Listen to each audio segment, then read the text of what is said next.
I'm Joe Fryer. And I'm Savannah Sellers. We're going to get started today here in New York, where closing arguments are set to take place in the civil fraud trial against former President Trump. New York Attorney General Letitia James initially sued Trump for $250 million, accusing him and some of his family of inflating the value of their assets so they could secure favorable terms in loans and insurance.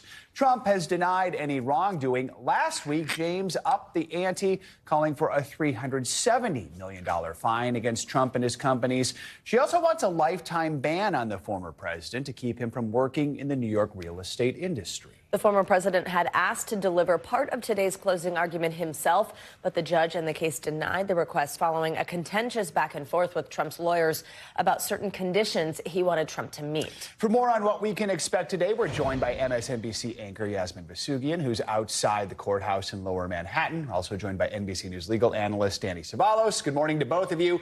Yasmin, let's begin with you. The trial, it lasted more than 2 months. It ended a little bit ago, just before Christmas. So what can we expect today? So the last time we heard from this trial from the defense, they had presented what they thought was their star witness. It was this NYU professor, Elie Bartov. And I want to read for you just to kind of set things up as to what we can expect today going forward. From Judge Engoron about Elie Bartov and his testimony. And he said at the time, Bartov is a tenured professor, but the only thing his testimony proves is that for $1 million, some experts will say whatever you want them to say. And I just want folks to know he was paid over $900,000 or so for a day and a half of testimony. When we're looking at today, we're going to be watching for closing arguments, right? It's going to begin with the defense's attorneys, Christie, Elena Haba, Cliff Roberts, 2 hours of closing testimony, followed by the prosecution's 2 hours as well, Kevin Wallace, Andy Amir. You talked a little bit about how the former president's attorneys had asked for Donald Trump to also present part of closing testimony, closing arguments here. There was a lot of back and forth. That happened, I believe, beginning on January 4th by Christie.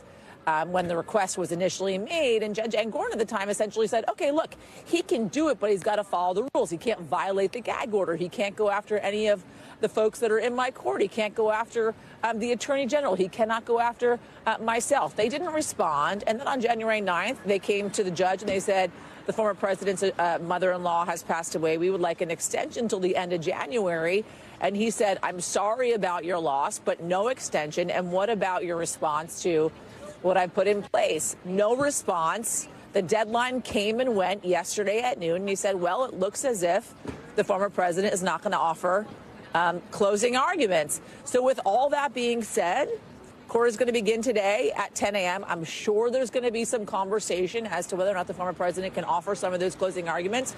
Judge Engoron has already made it clear he's not going to allow it to happen, has actually gone so far as to say if he violates this gag order within these closing arguments, there could be a major fine and or he could be escorted out of court by court marshals. So it could be a very big day for this case, guys. Danny, let's bring you in here. How unusual would it have been if the former president were to have made some of those closing arguments himself? And would that have been a legal risk in any way? Honestly, I can't believe this was even ever on the table. And, you know, a lot of folks like to say that Trump is being treated like any other person who would be before the courts. But not really. And this is a great example. Justice Engoron eventually denied this request, which I think was the right move. But you see from some of these emails that it was in play. It was a possibility. And here's the way it normally works. If you have an attorney, whether it's a civil or criminal case, it's the attorney who speaks. If you want to fire your attorneys and proceed what's called pro se by yourself, which I don't recommend,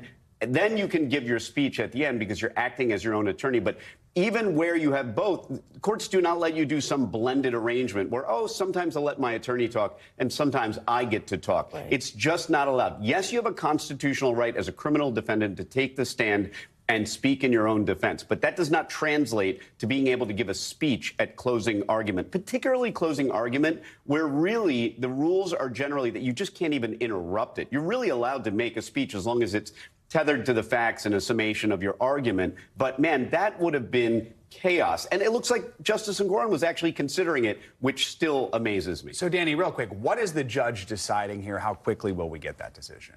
How quickly? Really don't know. I mean, I looked at Justice Engoron's summary judgment decision. It was thoughtful. It was many pages long. So he definitely puts time into his decision. And so he has to decide the remainder of the case. Keep in mind, he already decided a good portion of it when he granted summary judgment in favor of the plaintiffs. Just so you know, the standard there, it's very rare to get summary judgment granted. You basically have to show that the defense has zero chance of winning. And at least part of the case has already been disposed of. The question is the remainder of the case. And a big question there is damages, which is why the AG is asking for more. She feels pretty sanguine about how her team did, so she's asking for more from the judge. Not too unusual. Look, if you think you're winning, go for the gold. All right, Danny, Yasmin, thank you both. Appreciate it. Well, meanwhile, in Los Angeles today, Hunter Biden is expected to be arraigned on federal tax charges. He faces several counts, including failing to pay taxes, evading an assessment, and filing a fraudulent form. Hunter Biden faces up to 17 years in prison if he's convicted. Now, yesterday, 2 congressional committees voted to formally recommend the full House hold Hunter Biden in contempt of Congress. It's because he defied a subpoena in the GOP-led impeachment inquiry into his father. Well, earlier in the day, you see it right there, the president's son made a surprise visit to the Capitol, actually attended the committee meetings in person. NBC News Justice and Intelligence correspondent Ken Delanian joins us now with more on this. Hey, Ken, good morning. Let's start with today's arraignment in L.A. Bring us up to speed on this federal case and tell us what we can expect in court today.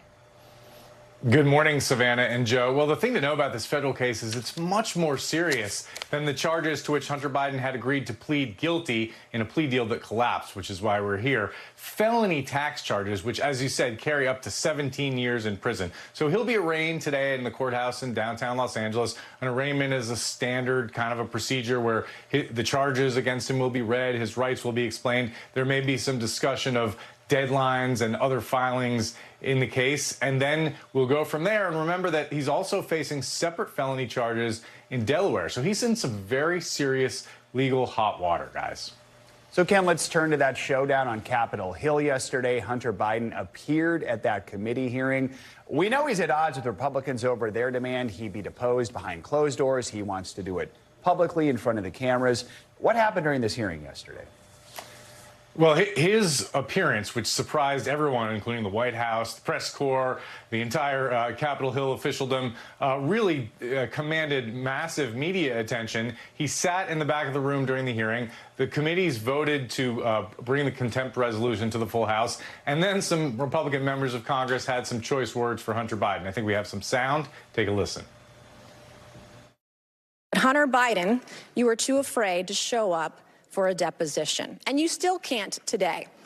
I believe that Hunter Biden should be held completely in contempt. I think he should be hauled off to jail right now. Hunter Biden is terrified of strong conservative Republican women because he can't even face my words as I was about to speak to him. What a coward.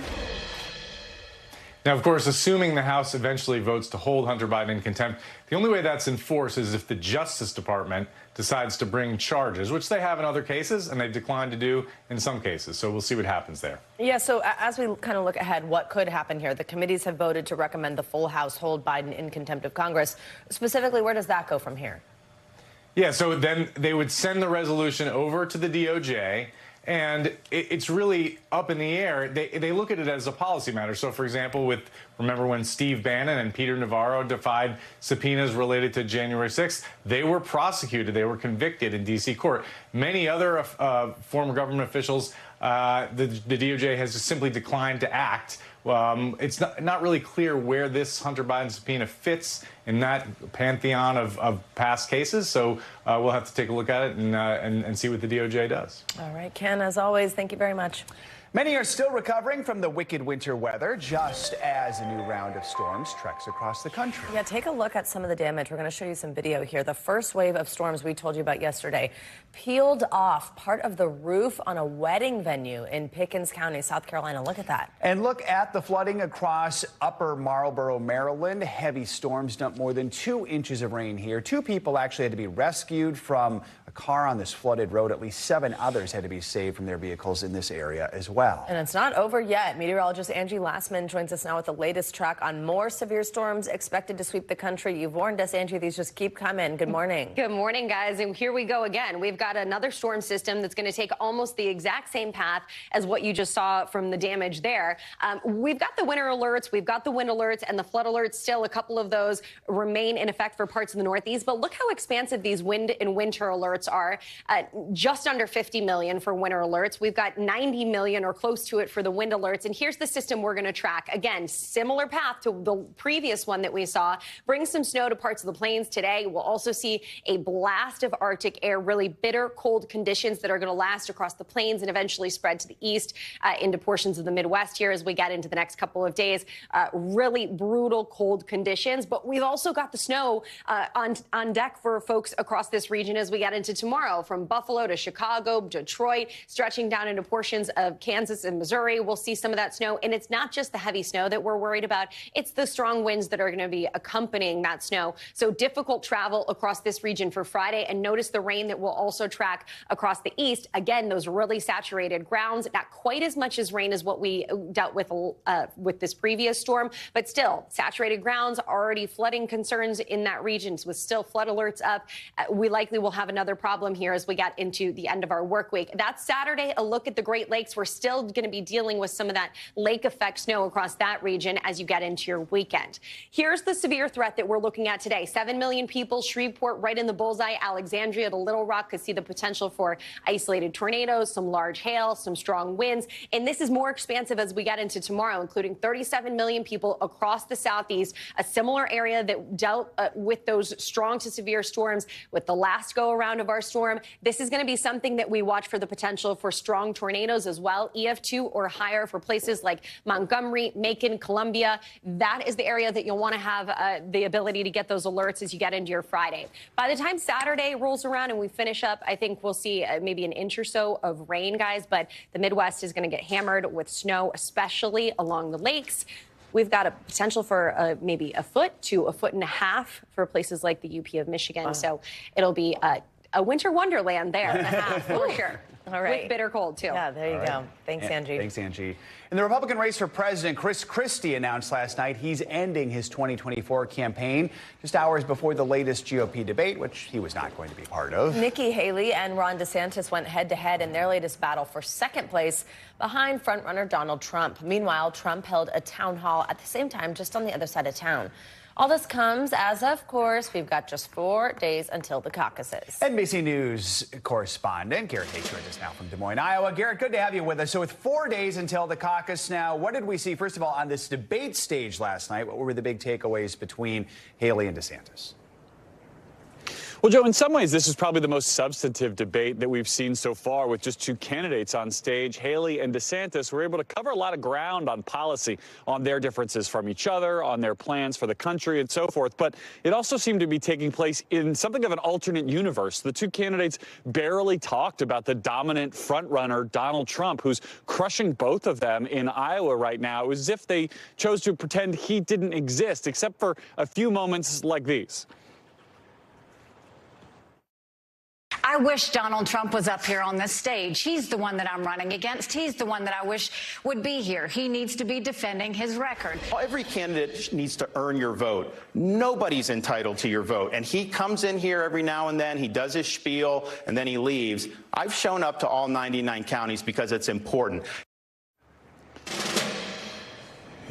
Joe, we ended up hearing far more about the website Nikki Haley's team created to make fun of Ron DeSantis for lying than we did for her plans to defeat Donald Trump, who's leading in this state by about 30 points. So a lot of heat, but perhaps not a lot of light about how these candidates expect to change this race.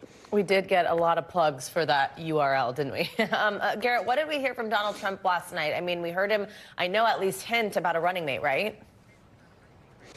Yeah, the Trump town hall on at the exact same time on a competing network was meant to draw some eyeballs away from this debate. It drew mine for a little bit, and the thing that caught my attention was this comment about a running mate. Donald Trump, and it's always hard to tell if he's just spitballing here or how much truth there is to the statement, said he's already decided who his running mate was going to be. He kind of ignored and teased around the moderator's attempts to follow up. His campaign afterwards said that's not right, that he hasn't made a final decision yet, and that they'll announce one when he does. But as you guys know, the Veep stakes game, who's going to be the number 2 on the ticket, is basically everybody's favorite parlor game between now and about June, and Donald Trump started it early last night. So, as we mentioned, former New Jersey Governor Christie's dropped out of his long shot bid for president. He's really the only one who was criticizing the former president. Does this have any impact on the state of the race? Well, it might. Christie was really only running for president in New Hampshire. Functionally, he was in 3rd place there in most of the polls. And a lot of those same polls show that with Christie out, his support goes to Nikki Haley. So it could make a difference for her in a state where she badly needs it. But Christie gave her a pretty unwelcome parting gift in the form of a hot mic comment that was captured on video just before he took the stage, in which he seemed to say that she would get smoked in this race and that she wasn't up to the challenge, presumably of picking up his mantle as the anti-Trump candidate. It's that comment made before the event even started that's getting a lot more attention than anything Christie said about Trump once he actually started his withdrawal speech. That's not going to help Nikki Haley or anybody else in this race, guys. All right, Garrett Hake, lots to cover, more to come. Thank you so much. Well, we are following a major legal and diplomatic battle. It's unfolding at the International Court of Justice right now. 2 days of legal arguments have opened over accusations Israel is committing genocide in Gaza in the wake of the Hamas-led attacks on October 7th. South Africa brought these claims to the United Nations High Court, where 15 judges will hear the case today and tomorrow. The court's rulings are binding under international law, but it has no power to enforce the rulings. NBC News foreign correspondent Megan Fitzgerald joins us now from our London bureau with the latest on this. Megan, good morning. So what have we heard and seen so far in this hearing? What kind of evidence is South Africa presenting to the International Court of Justice? Yeah, guys, good morning. Good to be with you. A lot of ground to cover here. The first South African attorney that we heard from today argued that Israel is committing genocide through various aspects of their military campaign and that they've imposed conditions on the territory that cannot sustain life. The attorney then talked about the mass displacement and indiscriminate bombing of innocent civilians, how the IDF has bombed areas that were supposed to be safe. She went on to say how those injured and maimed don't have access to adequate health care, and aid is being restricted onto the enclave. She highlighted how the territory is on the brink of famine and how disease is quickly spreading. Then we heard from a second attorney who spoke about the insightful comments made by high-ranking Israeli officials, which he says have genocidal intent, which they argued influence the actions of soldiers on the ground.